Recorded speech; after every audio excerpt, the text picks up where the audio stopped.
important de noter que ma première réaction va à la personne qui pose la question. Je demande, tu me poses la question de savoir pourquoi est-ce que tu n'arrives pas à t'enraciner en Jésus-Christ. Mais moi, j'aimerais savoir, es-tu en Christ? Quelqu'un me suit? Alors, dans la doctrine biblique, on ne peut pas être chrétien, ou en tout cas, on ne devrait pas l'être, sans servir Dieu dans le cadre d'une église locale. Amen. Mais cela voudrait-il dire pour autant que tous ceux qui vont dans une église locale sont chrétiens? La réponse est rapide, non. Maintenant, on va me poser la question, comment est-ce que je peux affirmer que toutes les personnes qui vont à l'église ne sont pas nécessairement des chrétiennes? Mais je dis que ce n'est pas moi qui le dis. Ça s'est vu depuis l'Ancien Testament. D'ailleurs, dans la construction du temple dans l'Ancien Testament, on avait le parvis des incroyants, les parvis du peuple, on va dire. Et puis on avait des parvis réservés aux croyants. Et ainsi. Ça veut dire que Dieu concevait que dans le système par lequel il fait venir les gens à lui, qu'il y ait un espace réservé à ceux qui le cherchent. Pas dans le sens de l'adorer, pas dans le sens de l'avoir trouvé, mais qui le cherchent dans le sens absolu, c'est-à-dire ceux qui n'ont pas Jésus-Christ, n'ont pas Dieu dans leur vie et viennent le chercher. Quelqu'un suit? Ceux qui soupirent après le fait de le connaître en tant que Seigneur, en tant que Dieu, qui ne l'ont jamais connu. Quelqu'un suit? Un peu à l'image de l'eunuque éthiopien qui est arrivé pour venir faire des sacrifices et repartir. Quelqu'un m'entend? Donc ces gens étaient considérés comme des chercheurs de Dieu, des gens qui essaient de le connaître en tâtonnant. Quelqu'un suit? Donc, si déjà dans l'Ancien Testament,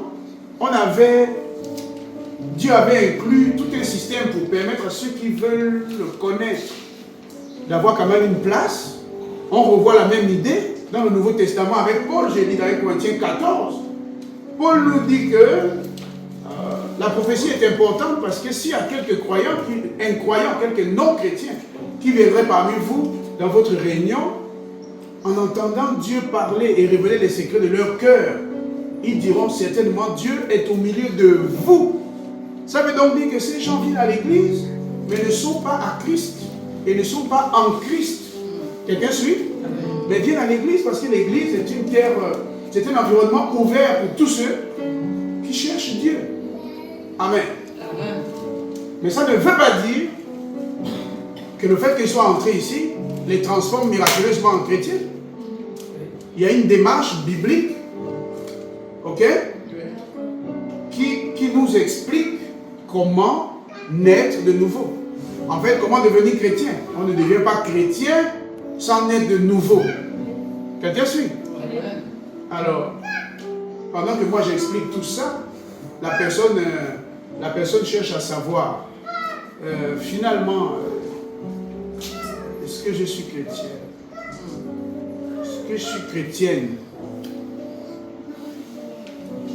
Je dis, c'est donc là l'importance du sujet que nous sommes en train de soulever. Donc, c'est pour ça que nous nous sommes posé la première question. Sommes-nous tous chrétiens à l'église? Non. Nous ne le sommes pas tous. J'ai dit qu'il y a des personnes qui viennent ici par curiosité. Il y en a qui viennent ici pour chercher le pain. Il y en a qui viennent ici pour entrevoir la possibilité de marcher avec Jésus-Christ, mais qui n'ont pas vraiment encore décidé. Il y en a qui viennent pour suivre quelqu'un. Quelqu'un suit? Voilà. Il y a des hommes même qui viennent pour protéger leurs acquis. Il dit que bon, ma fiancée est là-bas, on ne sait jamais. Donc il vient à l'église pour ça. Quelqu'un suit? L'autre va dire, mon fiancé y est. Moi, j'y vais aussi. Donc, les gens ne sont pas ici pour les mêmes raisons. Mais en ce qui concerne l'église, selon la Bible, on fait partie de l'église de Jésus-Christ lorsque l'on est né de nouveau. Lorsqu'on a reçu Jésus-Christ comme sauveur et Seigneur intime et personnel. Et ceci passe par le fait d'avoir avec lui un contact spirituel dans son cœur, dans le cœur de celui qui a cru. Quelqu'un suit? Et ce contact a eu lieu grâce à une parole qui s'appelle la bonne nouvelle de l'évangile de Jésus-Christ qui a été prêché à cette personne. Quelqu'un m'entend? La Bible dit que comment les gens se convertiraient-ils si personne ne prêche? On prêche quoi? L'évangile de Jésus-Christ. Donc quand l'évangile est prêché et que la personne reçoit cet évangile dans un cœur ouvert, avec humilité et joie, ça produit la foi. Et c'est cette foi qui est engendrée par le message et la coopération du cœur de celui qui a écouté le message, qui va le pousser à la confession. Rappelez-vous que le principe est établi. Pour arriver à la confession, il faut d'abord, l'information. Et l'information engendre la révélation. La révélation engendre l'inspiration. C'est quand on est inspiré qu'on passe à la déclaration. Amen. Amen. Donc, cette personne arrive à déclarer, à confesser Jésus-Christ parce qu'elle a été informée par la prédication de l'évangile qui a amené une révélation qui est le produit, justement, qui est le produit du message dans son cœur. Cette révélation, c'est ça, la foi. Donc, la compréhension de la parole, c'est même l'explication du fait que la parole a trouvé dans son cœur une terre favorable. Et donc, ça lui donne accès à la révélation, la compréhension. Quelqu'un suit? Donc, ce n'est plus juste une information, ça devient une chose comprise, donc acquise. Amen. Et parce qu'il y a la révélation, ça amène quoi? L'inspiration. Quand la personne est inspirée, elle comprend maintenant que voilà comment je dois faire. Et c'est alors qu'elle va à la confession. Seigneur Jésus, je te reçois dans mon cœur. Je reconnais que tu es mort pour moi, que tu as pris ma place à la croix du calvaire. Par ton sang, je suis purifié de mes péchés, passés, présents et futurs. Je reconnais que c'est par tes meurtrissures que je suis guéri. Alléluia. C'est pour moi que tu es venu. Je te reçois dans ma vie comme le sauveur que tu es pour moi. Deviens le Seigneur de mon existence. Dirige-moi dans chaque domaine pour accomplir ce pourquoi je suis né. Amen. Je ne suis plus du monde, je t'appartiens. La Bible dit qu'en croyant du cœur, on parvient à la justice. Et en confessant de la bouche, on parvient au salut. On est catapulté dans le règne du salut. Donc ce salut va être à la fois le don de la vie éternelle que nous recevons de manière spirituelle dans notre esprit. Mais ce salut va également être la présence du Père et du Fils venant résider en nous par le Saint-Esprit. Ce salut va également être le partage de la vie même de Dieu. Quelqu'un suit? Qui nous est communiqué. Ce salut va aussi être le fait que nous soyons introduits dans un environnement spirito-mystique nouveau qu'on appelle Christ. Selon 2 Corinthiens 5, 17, si quelqu'un est en Christ, il est une nouvelle créature. Les choses anciennes sont passées. Voici, toutes choses sont devenues nouvelles. Christ n'est plus juste une personne, il devient aussi une résidence. Amen. Amen. Résidence dans laquelle nous allons élire domicile. Il y a donc, vous savez, nous devenons domiciliés en Christ et Christ également domicilié en nous. Quelqu'un me suit? Donc, il trouve une nouvelle ambassade en moi et je trouve un pays nouveau en lui. Maintenant, je suis une nouvelle créature. Je suis une nouvelle espèce d'homme ou de femme. Alléluia. Je ne suis plus déterminé par mon sexe, par ma couleur. Je suis un concitoyen des cieux. Je suis le voisin d'Abraham. Yes. Amen. Amen. Voilà, je suis peut-être sur la même rue que l'apôtre Paul, dans le règne des esprits. Quelqu'un m'entend? Amen. Dans le règne spirituel, par la violence de ma foi, je peux rendre visite à Élie. Yes. Quelqu'un suit? Amen. Nous sommes concitoyens des cieux. Yes. Quelqu'un m'entend? Amen. Nous sommes ensemble. Et toutes les habilités, les capacités de ceux que Dieu a utilisés dans la longueur du temps de l'histoire sont disponibles. Je suis dans un monde de possibilités. L'histoire d'Élie devient un conseil pour moi, un espoir. Quelqu'un suit? C'est une histoire qui devient un espoir. S'il l'a fait pour Élie, il peut le faire pour moi, parce que c'est le même Dieu.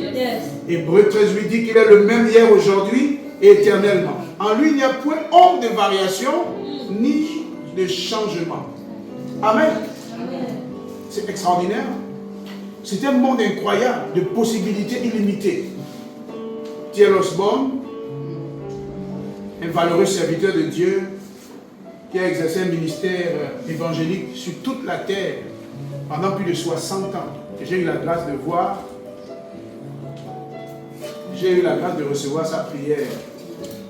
Alors, cet homme a prêché un message incroyable intitulé « Le Dieu illimité ».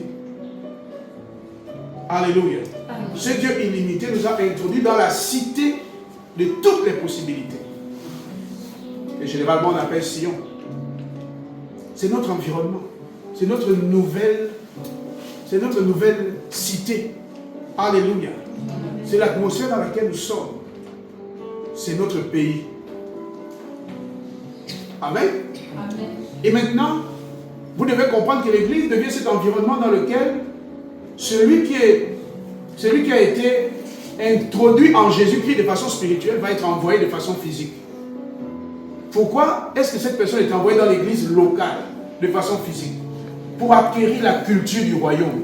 Dis la culture du royaume. La culture du royaume. Ah, pour acquérir la culture du royaume. Donc, pour acquérir cette culture du royaume, ça va passer par le service, par les compétences, les talents, les dons, la dîme, tout ceci, ce sont des systèmes qui expliquent les réalités spirituelles. Il y a des gens qui ne comprennent pas quelque chose par rapport à l'offrande. C'est pourquoi ils donnent petit. Je vais t'expliquer. Peut-être après ça, tu vas changer.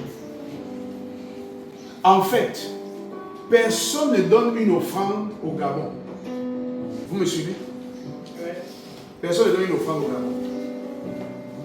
Personne ne donne une offrande aux États-Unis. Personne ne donne une offrande en Chine. C'est-à-dire, si ton église se trouve en RDC, que tu fais l'offrande, tu n'as pas donné l'offrande en RDC. Vous voyez, il y a un système puissant qu'on appelle des ambassades. N'est-ce pas, non? Vous savez que si vous entrez dans une ambassade, vous n'êtes plus dans le pays qui est le vôtre. Donc, ça dit, même si je suis au Gabon, j'entre en ambassade de Russie, je suis en Russie. C'est une convention. C'est comme ça. C'est reconnu. Donc, si quelqu'un va balancer des cocktails Molotov dans l'ambassade de Russie, c'est une attaque directe à la République russe ou à l'État russe. Quelqu'un suit? Ou la Fédération de Russie. Quelqu'un suit? C'est une attaque. Donc quand je rentre en Russie, quand je rentre dans l'ambassade de Russie, je suis en Russie. Et ce qui prône là-bas, ce n'est pas ce que nous faisons au Gabon. C'est la culture russe avec leurs lois et leurs règlements. Quelqu'un me suit? Ok. Les églises sont des sortes d'ambassades. Quelqu'un suit? Donc, quand nous entrons ici, nous venons dans un milieu avec une autre culture. Quelqu'un m'entend? Avec d'autres règles, d'autres manières de faire, de fonctionner, d'agir, de parler. Ce sont des ambassades de Christ. Quelqu'un comprend? Pourquoi les églises sont des sortes d'ambassades? Parce qu'en fait, les églises sont remplies d'ambassadeurs. Et c'est 2 Corinthiens, au chapitre 5, les versets 18 à 20, qui font référence à cela. Si quelqu'un est en Christ, c'est une nouvelle créature, j'ai pris à partir du verset 17. Les choses anciennes sont passées, voici toutes choses sont devenues nouvelles. Et tout cela vient de Dieu, qui nous a réconciliés avec lui par Christ et qui nous a donné le ministère de la réconciliation. Vous savez, ça, ce sont les bases de la vision de la cité des mers. Regarde, Dieu était en Christ, réconciliant le monde avec lui-même, en n'imputant point aux hommes leurs offenses, car il a mis en nous la parole de la réconciliation. Nous faisons donc des fonctions d'ambassadeurs pour Christ, comme si Dieu exhortait par nous. Nous vous en supplions au nom de Christ, soyez réconciliés avec Dieu. Donc tous les chrétiens, veuillez vous asseoir, tous les nés de nouveau, hein? Parce que parfois quand on dit chrétien, c'est un peu confus. Tous les nés de nouveau font fonction d'ambassadeurs. Quelqu'un suit? Amen. Et les ambassadeurs, ils sont dans les ambassades. Quelqu'un suit? Donc nous venons ici tous, si nous sommes nés de nouveau, nous venons tous ici comme faisant fonction d'ambassadeurs. Et l'environnement dans lequel nous venons devient une ambassade de Christ. Donc, au moment de l'offrande, vous ne donnez pas l'argent au Gabon, mais vous mettez votre argent dans le système de l'économie du royaume dans lequel vous êtes ambassadeur. Ça veut dire que quand tu apportes ton offrande ici, tu l'envoies dans un système différent du système bancaire.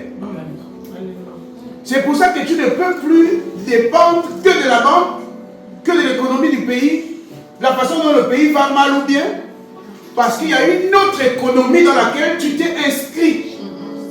Et à chaque fois que tu as l'opportunité de faire ton offrande, de donner ta dîme, de faire tes prémices, en fait, tu alimentes cette économie. Et cette économie a l'exigence de produire des vagues positives dans ta vie. Quelqu'un suit? C'est très important de savoir ça. Donc tu ne viens pas au Gabon, à Port-Gentil, à Chef 14 pour donner une offrande. Donc tu viens dans une ambassade pour alimenter l'économie du royaume par ce que tu donnes.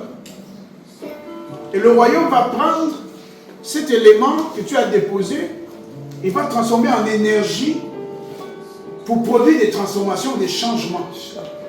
Pour venir accomplir des choses ou compléter des actions que tu as pu poser. Quelqu'un suit? Ça ne vient pas sous la forme de tes attentes personnelles. Ça revient sous la forme du système de l'économie du royaume. Qui ne dépend pas de ta petite intelligence, mais de l'intelligence supérieure du Dieu Tout-Puissant. C'est ça que tu dois comprendre. Et quand tu comprends ça, tu dis bye bye avec les 500 salles. Les offrandes que tu ne repasses pas, que tu ne prépares jamais. Quelqu'un suit? Les vieux 1000 francs qui ont fait la mécanique eux-mêmes. Quelqu'un suit? Tu commences à sélectionner l'offrande. Quelqu'un m'entend? Tu commences à sélectionner l'offrande. Tu commences à te dire que quand je vais donner, il faut que ça soit propre. Le jour où il n'y a que le vieux, tu vas donner. Tu ne vas pas dire que comme c'est vieux, je ne donne pas ça, c'est le vol. C'est un esprit de tromperie. Mais tu vas veiller depuis le lundi à ce que le dimanche, ce soit clean. Le mardi, ce soit clean. Quand c'est en ligne, on ne voit même pas. Si on a réunion en ligne, que tu peux le vendre, c'est pas Airtel Money, Move Money. C'est le boutiquier qu'on va récupérer qui peut être bizarre. Mais ce n'est pas ta faute. Quelqu'un me suit? Parce que c'est une ambassade. Le système est différent. Est-ce que tu me suis? Donc, j'étais en train de parler. Pourquoi j'ai pris cet exemple? Pour dire que nous venons ici pour avoir la culture du royaume de Dieu. Le problème, c'est que sur la terre ici, il y a ce qu'on appelle la culture chrétienne. La culture chrétienne n'est pas la culture du royaume, mais la culture chrétienne est dérivée de la culture du royaume. C'est-à-dire, je me demande, pourquoi est-ce que Dieu ne m'enracine pas en Christ? On a dit, premièrement, il se pourrait que tu ne sois pas né de nouveau, mais que tu aies une culture chrétienne. Mais si tu t'es rassuré, tu as donné ta vie à Jésus-Christ, tu l'as fait de tout ton cœur, c'est fait. Et que malgré ça, quand même, après l'observation d'une année, 2 années, 3 années, 5 années de vie de foi, 10 années de vie de foi, ouf, pas de croissance. En fait, pas de changement. Alors tu dis, pourquoi ne parviens-je pas, prophète, à m'enraciner en Christ? Et je te dis, parce que tu ne grandis pas spirituellement. Est-ce que ne pas grandir spirituellement, c'est pas l'autre moyen de dire pourquoi je ne m'enracine pas? Peut-être, mais pas forcément. Alléluia. Écoutez, quand on veut un résultat, on sort des émotions pour entrer dans les principes. Si je commence l'année avec une résolution, je ne suis pas dans les émotions. En fait, les résolutions ne restent que des souhaits lorsqu'on n'a pas l'ambition de passer de l'émotion à l'action. Hein?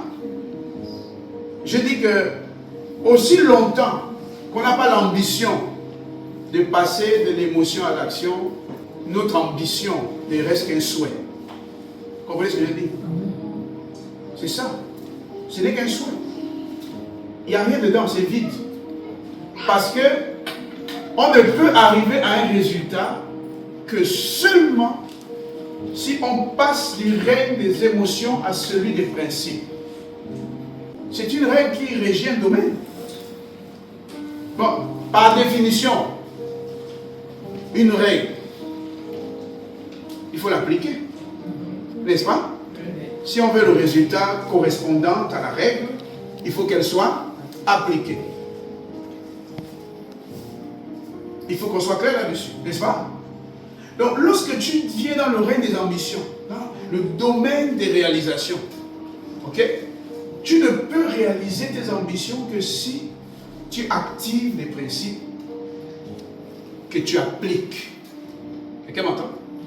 Quelqu'un dit, je veux m'enraciner. C'est un objectif, c'est noble, n'est-ce pas? Mais ce ne sera pas possible si tu ne pars pas du règne de l'ambition à t'enraciner au fait de t'enraciner. Et comment on passe au fait? Mais c'est en appliquant des règles. Quelqu'un suit? Les règles correspondantes. Si tu prends et que tu veux voir cette graine devenir ce qu'elle est censée devenir, par exemple un arbre, mais tu vas devoir remplir des conditions, n'est-ce pas? Donc appliquer des règles pour que ce soit possible que cette graine devienne un arbre, n'est-ce pas? Si tu ne le fais pas, ça va rester un souhait ou un vœu pieux. Une ambition vide. Tu suis ça? Il n'y a rien qui va arriver. Il n'adviendra zéro. Quelqu'un suit? Rien. Parce que ça reste un vœu pieux. J'aime cette expression. Un vœu pieux. Ah mais ça? C'est-à-dire que c'est beau à entendre, ça fait spirituel. Vous savez, la piété, c'est ouh là là, ouh, ça fait beau. C'est beau à entendre, c'est joli, mais c'est vide. Quelqu'un suit? C'est juste l'apparence. Quelqu'un suit? Il n'y a rien, c'est zéro, vide. Hein? Il ne faut pas que ta vie soit comme ça. Amen. Les vœux pieux. Je crois que tu as aimé cette expression. Une vie de vœux pieux. Alléluia. Amen. Tu dois refuser cela. Amen. Amen. Amen. Tu dois te voir en train d'établir des objectifs et puis en faire des réalisations. Amen. Et cela passe par l'action. Mais des actions correspondantes à des règles qui commandent des domaines. Quelqu'un suit? Donc si tu dis que tu veux t'enraciner en Christ, il y a un seul secret dans la Bible pour s'enraciner. Dans Éphésiens, le chapitre 4, la Bible dit, verset 7, d'Éphésiens chapitre 4, mais à chacun de nous, la grâce a été donnée selon la mesure du don de Christ. C'est pourquoi il est dit, étant monté en haut, il a... Ah oui, non? Étant monté en haut, il a amené des captifs et il a fait des dons aux hommes. Or, que signifie il est monté, sinon qu'il est aussi descendu? C'est-à-dire d'abord. Dis d'abord.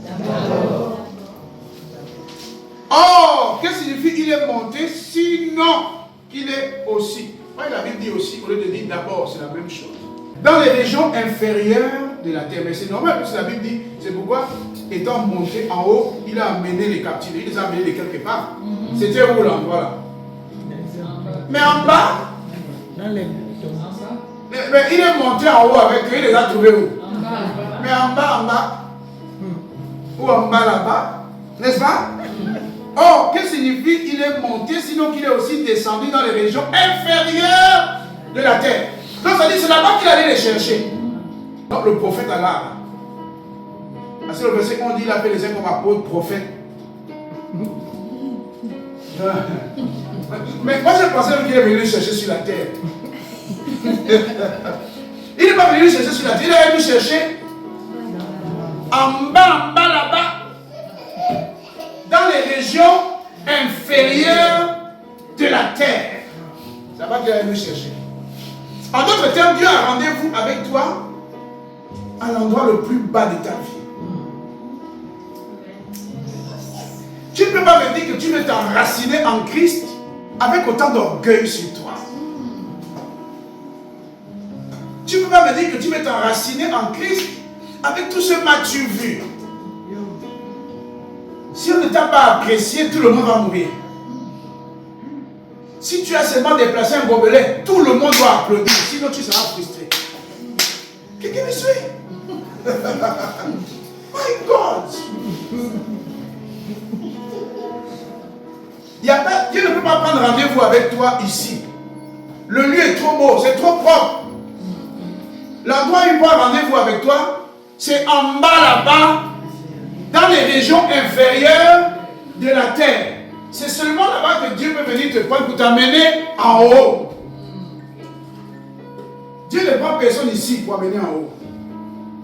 Il va les prendre en bas là-bas. Quelqu'un me suit? En bas. La Bible dit que signifie il est monté en haut si c'est pas qu'il est d'abord descendu en bas.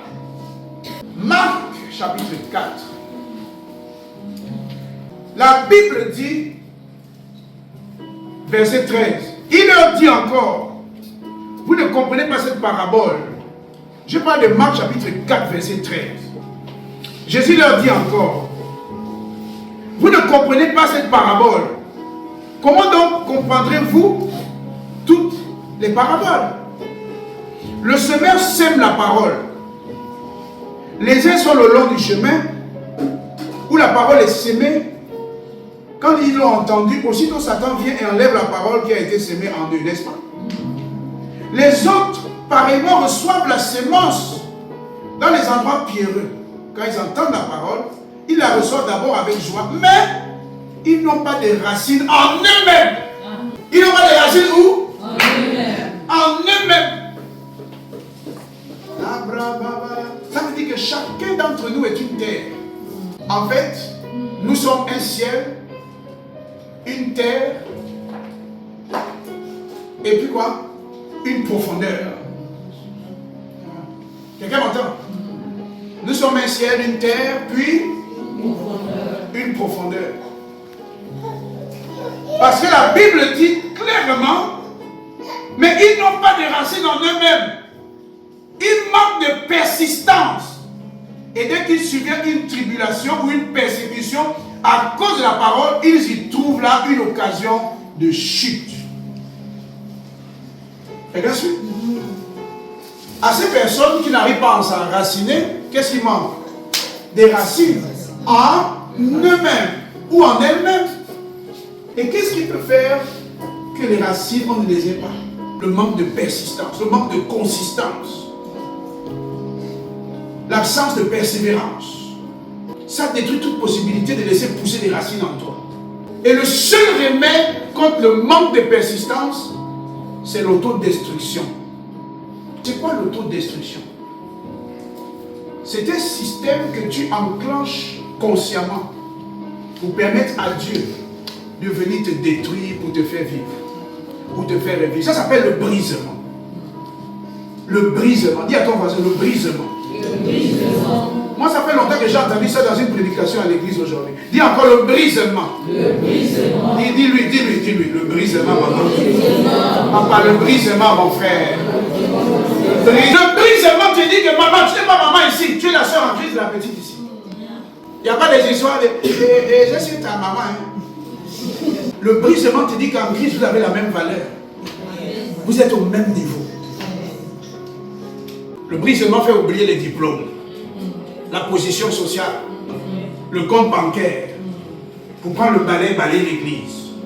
Le brisement dit, ne tiens pas compte de tes belles vestes. Lave les chaises. Accepte la réprimande. Quelqu'un me suit?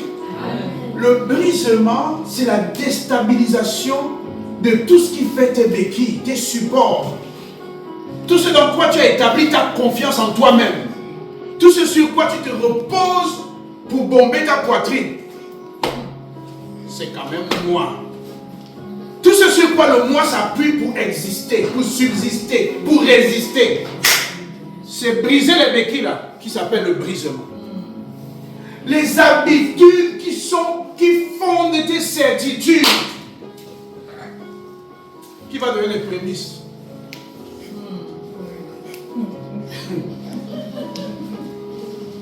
les habitudes qui font tes certitudes, les changer et te retrouver dans l'incertitude. C'est ce processus que nous appelons le brisement. C'est lorsque les événements vont à l'encontre de ce qui te réconforte ou te conforte, mais que tu dois contribuer quand même à ces événements-là, avec toute ton énergie, comme sponsoriser la guerre qui doit te détruire. Donc vous imaginez, le brisement c'est comme sponsoriser justement les groupes armés qui vont venir détruire votre pays. C'est coopérer avec Dieu pour qu'il vous détruise.